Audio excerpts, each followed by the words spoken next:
요한복음 1장 9절에서 14절 말씀이며 신약 142페이지입니다. 참 빛 곧 세상에 와서 각 사람에게 비추는 빛이 있었나니 그가 세상에 계셨으며 세상은 그로 말미암아 지은 바 되었으되 세상이 그를 알지 못하였고 자기 땅에 오매 자기 백성이 영접하지 아니하였으나 영접하는 자 곧 그 이름을 믿는 자들에게는 하나님의 자녀가 되는 권세를 주셨으니 이는 혈통으로나 육정으로나 사람의 뜻으로 나지 아니하고 오직 하나님께로부터 난 자들이니라. 말씀이 육신이 되어 우리 가운데 거하심에 우리가 그의 영광을 보니 아버지의 독생자의 영광이요 은혜와 진리가 충만하더라. 아멘. 이런 코로나의 불편함뿐만 아니라 여전히 이 지구도상에는 질병과 사건과 사고와 고통과 가난과 질병과 또 전쟁과 테러와 또 기타 여러 가지 어려움 가운데 있는 것이 사실입니다. 하지만 이 모든 어려움 가운데서도 하나님께서 우리에게 어려움을 극복하고 또 이 모든 난제를 해결할 수 있는 정말 만능 마스터키를 주셨으니 바로 예수 그리스도가 답인 줄로 믿습니다. 오늘 그 예수 그리스도 내에서 우리가 우리의 형편과 우리의 모든 환경 조건을 초월해서 우리는 기뻐하고 감사하고 하나님께 영광 돌릴 수 있는 축복된 성도의 삶을 살아가야 될 줄로 믿습니다. 자, 오늘 본문을 중심으로 참빛으로 오신 예수님이라는 제목으로 말씀을 선포할 때 큰 은혜 받고 수가 적은 만큼 아멘 아멘 하여 크게 영광 돌릴 수 있는 기회가 될 수 있기를 바랍니다. 여러분도 잘 아시다시피 요한복음은 예수님의 제자인 사도 요한에 의해서 기록되었습니다. 먼저 사도 요한은 예수님에 대해서 어떻게 소개했는지 일단 1절서부터 5절까지 한번 다 같이 읽도록 하겠습니다. 요한복음 1장 1절서 5절에 있는 말씀까지인데 다 같이 천천히 읽도록 하겠습니다. 태초에 시작. 태초에 말씀이 계시니라. 이 말씀이 하나님과 함께 계셨으니 이 말씀은 곧 하나님이시니라. 그가 태초에 하나님과 함께 계셨고 만물이 그로 말미암아 지은 바 되었으니 지은 것이 하나도 그가 없이는 된 것이 없느니라. 그 안에 생명이 있었으니 이 생명은 사람들의 빛이라. 빛이 어둠에 빛이 돼 어둠이 깨닫지 못하더라. 아멘. 물론 그 아래도 예수님에 대해서 쭉 소개하고 있습니다만은 사도 요한이 증거한 예수 그리스도에 대해서 잠깐 1장 1절서 5절에 있는 말씀까지 같이 읽었습니다. 읽었던 말씀을 정리해보면 다음과 같습니다. 먼저 예수님은 말씀인데 말씀의 실체는 곧 하나님이라는 것이지요. 말씀이 하나님이고 그 하나님이 예수님인데 예수님이 곧 하나님이고 하나님이 곧 말씀이라는 거죠. 말씀, 하나님, 예수님 다 동급입니다. 자, 그리고 2절에 보니까 그가 태초에 하나님과 함께 어떻게 했다고요? 계셨다는 얘기죠. 지금 시점에서 본다면 이미 옛날부터 계시고 계신 그 계셨고 그 계셨던 분이 지금도 계속 해서 계시고 계신다는 얘기죠. 또 3절에 보니까 만물이 그로 말미암아 지은 바 되었으니, 그러니까 천하 모든 만물이 예수님으로 인해서 그라는 것은 바로 예수님을 지칭하는 단어인데 그가 태초에 하나님과 함께 계셨을 뿐만 아니라 그가 만물을 지었다는 거예요. 지은 것이 하나도 그가 없이는 된 것이 없느니라. 예수님이 없이 된 것은 없다는 얘기예요. 그 다음에 4절에 보니까 그 안에 뭐가 있어요? 생명이 있다는 거죠. 그러면 그 밖에는 없다는 얘기죠. 그 안에 생명이 있다는 얘기는 그 바깥에는 생명이 없다는 얘기지요. 그래서 이렇게 한번 정리를 해볼 수가 있습니다. 그러면서 사도 요한은 자신을 또 소개하면서 뭐라고 소개하냐면은 자신은 하나님께로부터 보내심을 받은 사람이라는 거예요. 사도들만 보냄을 받았던 자가 아니라 우리도 역시 하나님께로부터 보내심을 받은 자인 줄로 믿습니다. 자, 그렇다면은 사도 요한이 하나님께로부터 보내심을 받은 그 목적은 무엇일까요? 바로 빛에 대하여 증언하기 위하여서 보내심을 받은 자라고 소개하고 있는데, 우리 한번 6절서부터 6절, 7절, 8절까지 다 같이 이 세 절을 같이 읽도록 하겠습니다. 사도 요한이 자기 자신에 대해서 이제 소개한 것이에요. 읽습니다. 시작.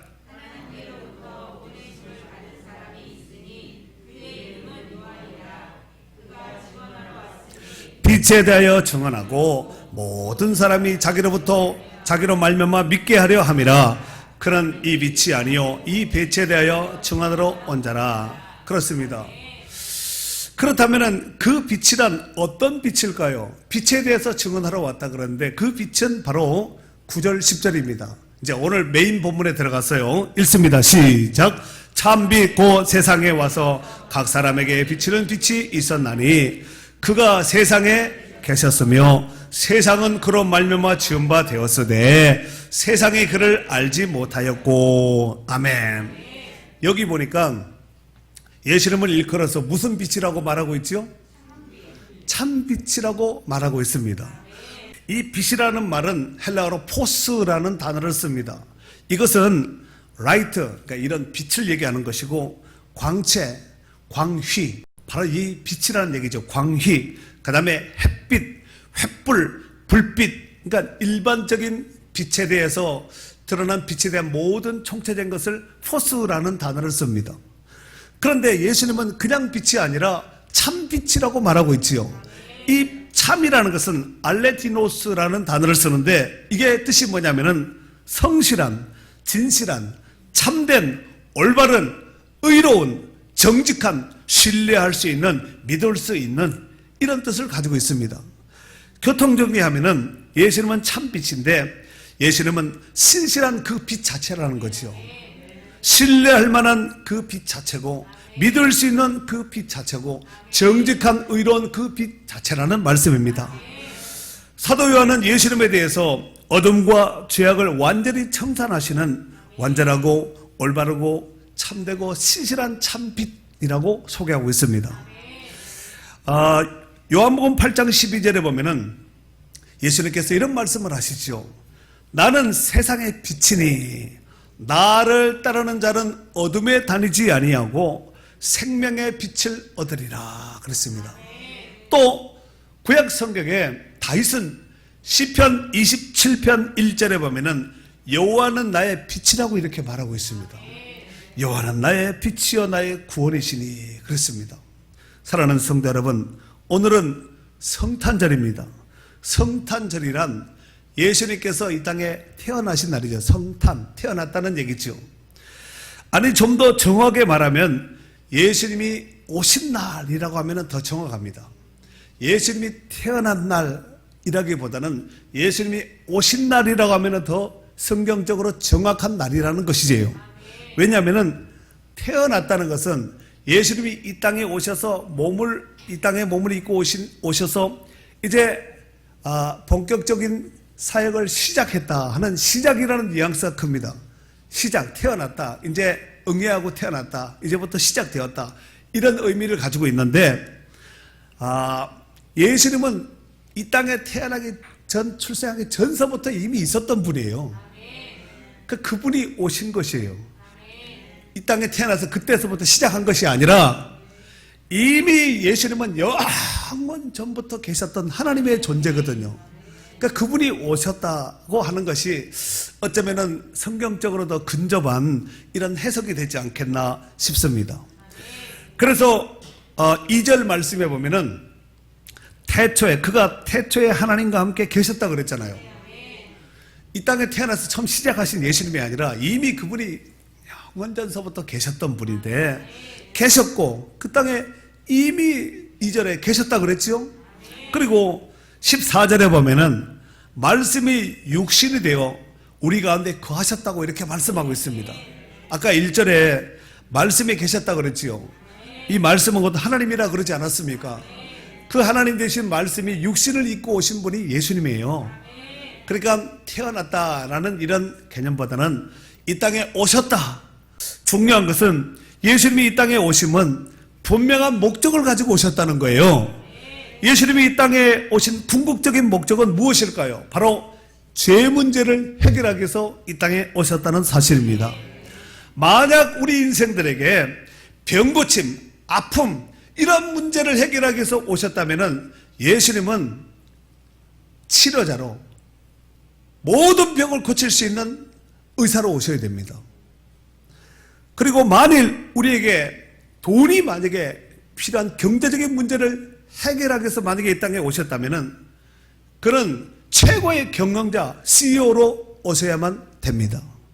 하지만 죄를 범하고 하나님을 떠난 인생들에게 가장 필요한 것이 구원의 문제였기 때문에 이 구원의 문제는 바로 죄 문제를 해결해야지만 구원의 문제를 해결할 수 있기 때문에 바로 이 땅에 구원자로 오신 줄 믿습니다. 더욱이 예수님의 이름 그 자체도 이미 예수님이 어떤 사역을 할 것이라는 그 정체성을 이름 자체에서 이미 가지고 있습니다. 예수님은 이름이 예수지요.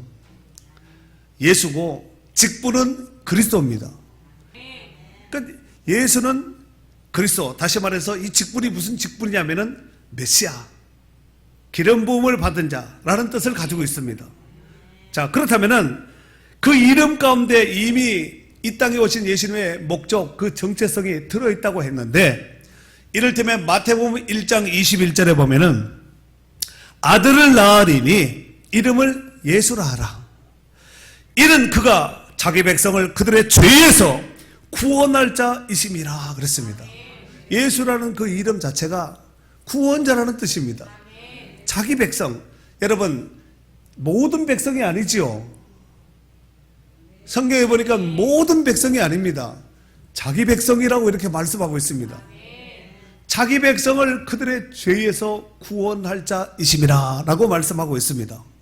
사랑하는 성도 여러분, 여러분도 잘 아시다시피 에덴 동산의 인류 최초의 인간이었던 사람이었던 이 아담과 하와가 하나님께서 금단시한 선악과를 따먹음으로 말미암아 하나님 앞에 범죄하고 죄를 범하게 되었고, 그들이 지은 죄로 인해서 그들은 더 이상 에덴 동산에 머물지 못하고 에덴 동산에서 추방당했습니다.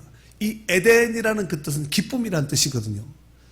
에덴 동산에서 추방당했다는 그 자체가 이미 기쁨 없는 인생, 기쁨을 빼앗기고 기쁨을 잃었다라고 이렇게 표현할 수 있습니다. 그 후 아담과 하와 이래로 보통 출생법으로 태어난 모든 사람들은 다 죄인입니다. 그 죄인들은 하나님의 심판을 받아서 멸망받을 수밖에 없다는 사실입니다.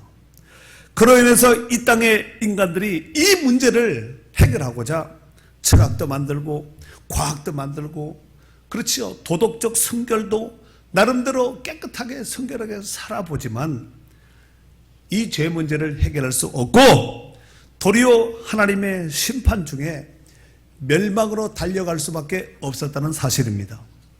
더욱이 안타까운 것은 이런 모습은 그때뿐만 아니라 지금도 여전히 마찬가지라는 사실입니다. 즉 하나님을 떠난 모든 인생들은 자신들도 모르는 사이에 멸망으로 그냥 끊임없이 나락으로, 심판으로, 지옥으로 달려가고 있다는 것입니다.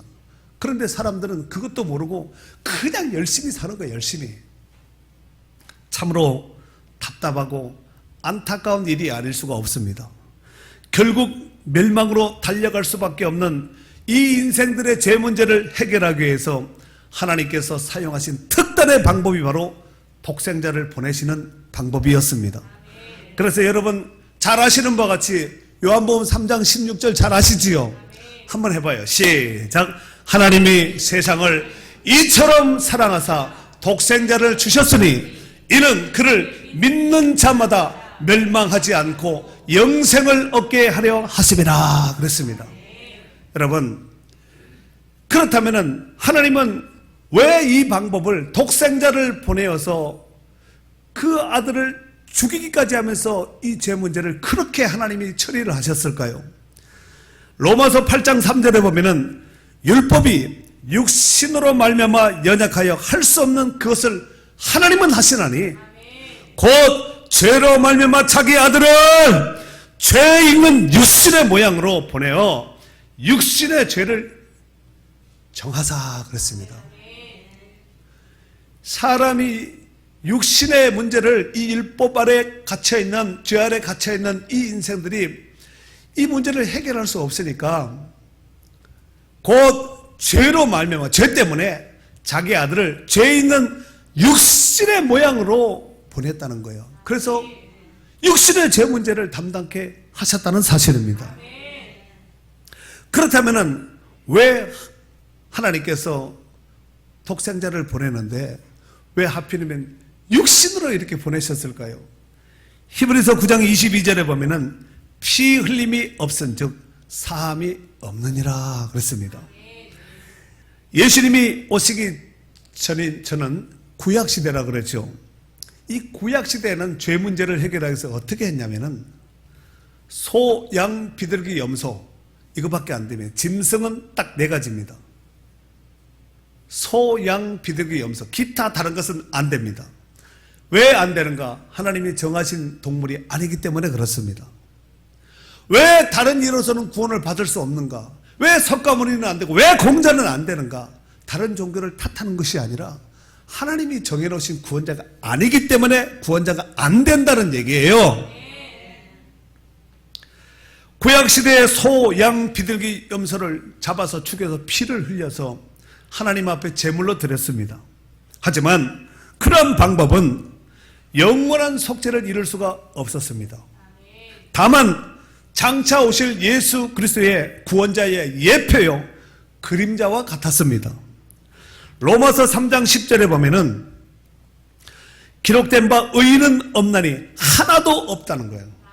한 사람도 없다 그랬고 로마서 3장 23절에는 모든 사람이 죄를 범하였음에 하나님의 영광이 이르지 못했다는 거예요. 무슨 사람요? 모든 사람.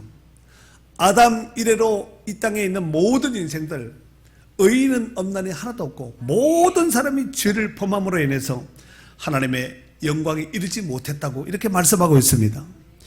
인간이 죄를 범하였기 때문에 이 죄 문제를 해결하기 위해서 반드시 죄 없는 인간 제물이 필요했습니다.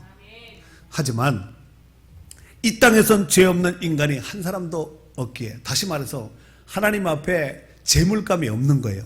그래서 죄 없으신 예수님이 우리와 같은 육체 인간의 몸을 입고 이 땅에 오셔야만 했던 것입니다.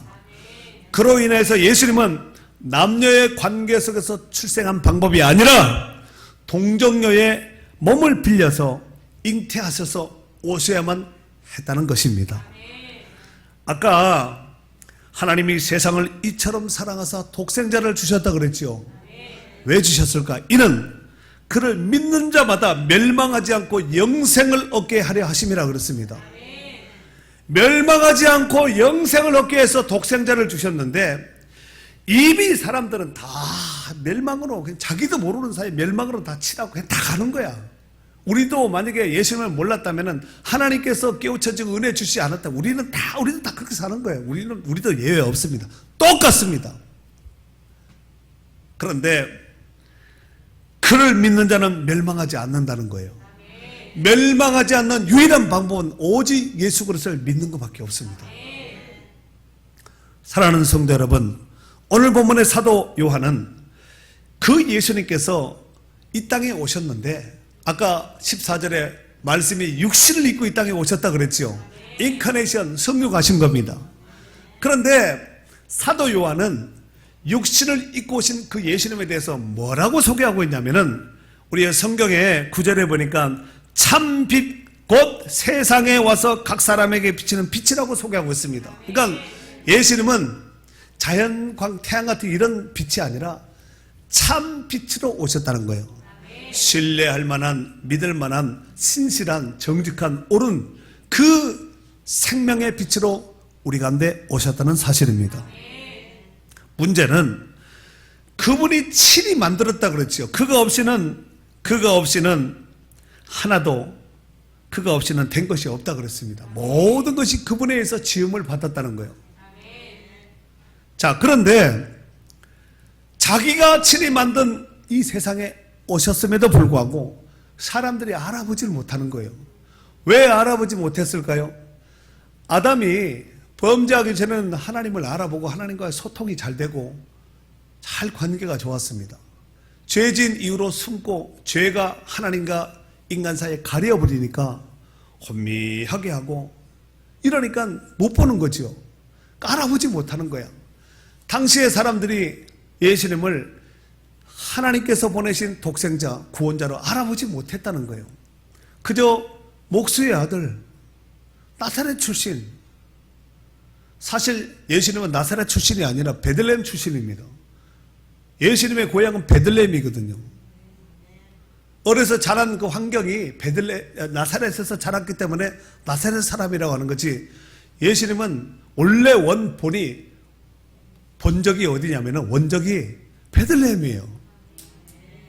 이미 약속된 베들레헴이 아니었겠습니까? 구원자가 오신다. 그 이미 구약에 수많은 예언자들과 선지자들이 언급했던 그 땅이 바로 베들레헴이 아니겠습니까? 그 땅에 태어나신 거죠. 그런데 문제는 이 땅에 친히 만드신, 친수로 직접 만드신 그 땅에 오셨음에도 불구하고 사람들이 알아보지 못했다는 거예요. 예수님에 대해서 아주 관심도 두지 않았습니다. 이사야 53장 3절에 보면은 이사야 선지자는 예수님에 대해서 이렇게 소개했습니다. 그런 멸시를 받아, 그는 예수님을 말하는 거예요. 그는 멸시를 받아 사람들에게 버림받았으며 간고를 많이 겪었으며 질고를 아는 자라. 마치 사람들이 그에게서 얼굴을 가리는 것 같이 멸시를 당하였고 우리도 그를 귀히 여기지 아니하였도다. 우리도 귀하게 여기지 않았다는 거예요, 당시 사람들. 하지만 그러한 와중에도 예수님을 구원자로 믿고 예수님을 영접한 소수의 사람들이 있었습니다. 그들을 일컬어서 성경은 뭐라고 말씀하고 있냐면은 하나님께로부터 난 자들이라고 말하고 있습니다. 12절 13절 오늘 본문이에요. 읽겠습니다. 시작. 영접하는 자 곧 그 이름을 믿는 자들에게는 하나님의 자녀가 되는 권세를 주셨으니 이는 혈통으로나 육정으로나 사람의 뜻으로 나지 아니하고 오직 하나님께로부터 난 자들이니라. 아멘. 이를 정리하면은 예수님을 구원자로 영접한 자, 예수님을 구원자로 믿는 자, 믿는 자가 영접한 자고 영접한 자가 믿는 자예요. 구원자로 믿는 자들에게는 하나님의 자녀가 되는 권세를 주셨다 그랬습니다. 그러니까 그 권세는 내가 뭐 해서 나온 것이 아니라 그분이 주셔야지만 되는 권세입니다. 하나님의 자녀가 되는 권세는 그분이 줘야 되는 것이지 우리가 주세요 해서 이렇게 되는 것이 아니라는 것을 알 수 있습니다. 그리고 여기 보면은 영접하는 자 그랬죠. 영접하는 자, 12절 영접하는 자 곧 그 이름을 믿는 자라고 이렇게 소개하고 있는데, 이 영접하는 자가 파랄람바노라는 단어를 씁니다. 파랄람바노는 파라 플러스 람바노 합성어거든요. 결합된 단어입니다. 그러면 파라는 뭐냐면은 뭐뭐 곁에. 그래서 우리가 보혜서 성령을 말할 때 뭐라 그래요? 파라크레토스라 그러죠. 이 파라라는 이 단어가 뭐냐면은 뭐뭐 곁에, 뭐뭐 가까이 이런 뜻입니다. 클레토스는 돕는 자라는 뜻이에요. 그러니까 곁에서 돕는 자. 그러니까 우리 옆에서 돕는 자가 누구예요? 보혜서 성령입니다. 이해가 되시죠? 그런데 오늘 본문에 영접하는 자가 파랄람바노라고 했는데 파라 플러스 람바노인데, 파라는 뭐뭐 곁이라고 했으니까 곁에서, 우리 곁에서, 람바노 취하다, 가지다, 받다 이런 뜻을 가지고 있습니다. 그러면은 이 파랄람바노를 해석하면은 자기에게로 데리고 오다, 취하다, 인계받다, 이어받다, 이게 사전적 의미입니다. 사전. 그리고 특별히 동료로 받아들이다, 물질적 목적과 함께 직책을 인계하거나 이어받다. 직책을 넘겨주면은 그 사람이 그 직책을 받는 거 아니에요? 그리고 통치자로서의 지위를 인계하다 내지는 상속해주다, 이런 뜻을 가지고 있습니다. 좀 어려워요? 그러니까 파랄람바노는, 영접하는 자는 그분으로부터 주어진 그 엄청난 권위, 직위, 명예 이런 것들이 우리한테 승계된 이런 뜻을 가지고 있다는 거예요. 그 사람이 바로 예수님을 영접한 자입니다. 그분이 주신 믿음으로 내가 믿고 예수님을 영접한 상태입니다. 거부할 수 없는, 그러니까 능동이니까 자기가 믿은 거거든요. 그 믿음이 하나님께로부터 주어진 그 믿음으로 내가 반응을 해서 순종을 했다는 거죠. 그래서 예수님을 영접하고 예수님을 믿었다라는 거예요. 내가 믿어서 예수 믿었지가 아니라 그분이 주신 믿음으로 내가 순종하고, 능동이니까 능동이니까 내가 이렇게 반응을 보였다는 얘기잖아요. 아버지가 돌아가시면 그 상속을 자녀가 물려받지요. 이거는 누가 말 안 해도 자동입니다. 자동이에요. 마찬가지로 우리가 예수 그리스도를 믿고 하나님의 자녀가 되었잖아요. 자녀가 되고 있어요, 되었어요? 되었습니다. 그렇다면 예수님과 함께 하나님의 유업을 이을 자가 되었다는 사실이에요. 정말이에요? 예수 그리스도와 함께 유업을 이을 자가, 하나님의 유업을 이을 자가 되었다는 거예요. 그 근거가 되는 말씀이 로마서 8장 17절에 있는 말씀입니다. 제가 읽어보면은, 자녀이면 또한 상속자, 곧 하나님의 상속자요 그리스도와 함께한 상속자니 우리가 그와 함께 영광을 받기 위하여 고난도 함께 받아야 할 것이니라 그랬습니다. 그러니까 자녀, 상속자, 하나님의 상속자, 그리스도와 함께 상속자, 이 네 개가 다 똑같은 말이에요.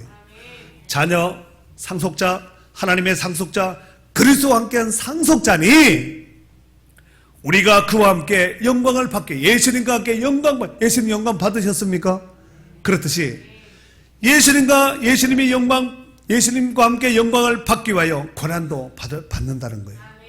여러분, 노 크로스 노 크라운 말 들어보셨죠? 십자가의 고난이 없이는 부활의 영광이 없는 거죠. 고난이 있었기 때문에 영광이 있는 것이 아니겠습니까? 근데 우리가 이 땅에서 받는 고난은 예수님처럼 받는 그런 고난이 아니에요. 우리에게 주어진 사명에 따라서 각자에게 주어진 고난이고 또 어려움이 될 수가 있는데, 중요한 것은 그 하나님이 얼마나 좋으신 하나님이냐면은 고린도전서 10장 13절에 보면은 하나님은 사람이 감당할 시험밖에 허락지 않는다는 거예요. 또 감당치 못할 쯤에는 또한 피할 길을 내서 너희라에게 능히 감당하게 하신다는 거예요. 그 얼마나 감사해요. 그 믿음만 있으면 다 감당할 수 있다는 거예요. 그분이 피할 길도 되고 감당할 수 있도록 길도 열고 문도 열어주고 이렇게 하는 거 얼마나 쉬워요. 쉬워요, 어려워요? 쉽습니다. 이러본데 우리가 하나님의 자녀가 되었다는 사실은 이 세상의 그 어떤 것보다도 정말 귀하게 여겨야 되고 감사하셔야 됩니다. 사랑하는 성도 여러분, 금년 성탄절은 코로나로 인하여서 성탄절 분위기가 정말 엉망입니다. 그잖아요? 그리고 성탄절 분위기가 어색하기도 합니다. 분위기가. 하지만 세상의 분위기가 어떻게 돌아간다 할지라도 성탄절은 성탄절이에요. 초림으로 오신 예수 그리스도는 우리의 같은 육신을 입고 오셔서 죄에 빠져 사망과 절망 가운데서 고통과 저주 가운데서 신음하는 인생들을 구원케 위하여서 이 땅에 오셨고, 그분이 오셔서 십자가에서 우리의 모든 죄를 담당해 주시기 위해서 제물되어 죽기 위해서 오셨다는 사실입니다. 하지만 영광 중에 구름을 타시고 다시 오실 예수님은 구원받은 성도들을 데리러 오신다는 사실을 명심해야 됩니다. 그때 구원하시기 위해서 오신 것이 아니라 구원받은 성도들을 데리러 오신다는 거예요. 그러므로 세상에 반짝이는 생명 없는 가짜 불빛에 속지 말고 참 빛 되시는 예수님이 우리 안에 계심을 믿고, 그 빛이 우리 안에 있다 그랬잖아요. 우리 성경의 4절 5절에 보니까 4절 그 안에 생명이 있으니 이 생명은 사람들의 빛이라 그랬습니다. 그 빛이 우리 안에 있다는 거예요. 생명의 빛, 구원의 빛, 영생의 빛이 우리 예수님 때문에 우리 안에 있는 줄로 믿습니다. 예수님을 영접한 자, 하나님을 믿는 자는 다 우리 안에 그 생명의 참빛이 있는 거예요. 그분이 참빛으로 오셨으면 우리 안에도 참빛이 있는 거예요. 다시 말해서 영원한 생명이 있는 것이지요. 그래서 참빛 되시는 예수님이 우리 안에 계심을 믿고 하나님의 자녀로서의 품위를 잃지 말고 신실하신 하나님의 말씀을 굳게 부여잡고 믿음으로 끝까지 승리하시는 축복된 성도들이 될 수 있기를 주의 이름으로 축원합니다.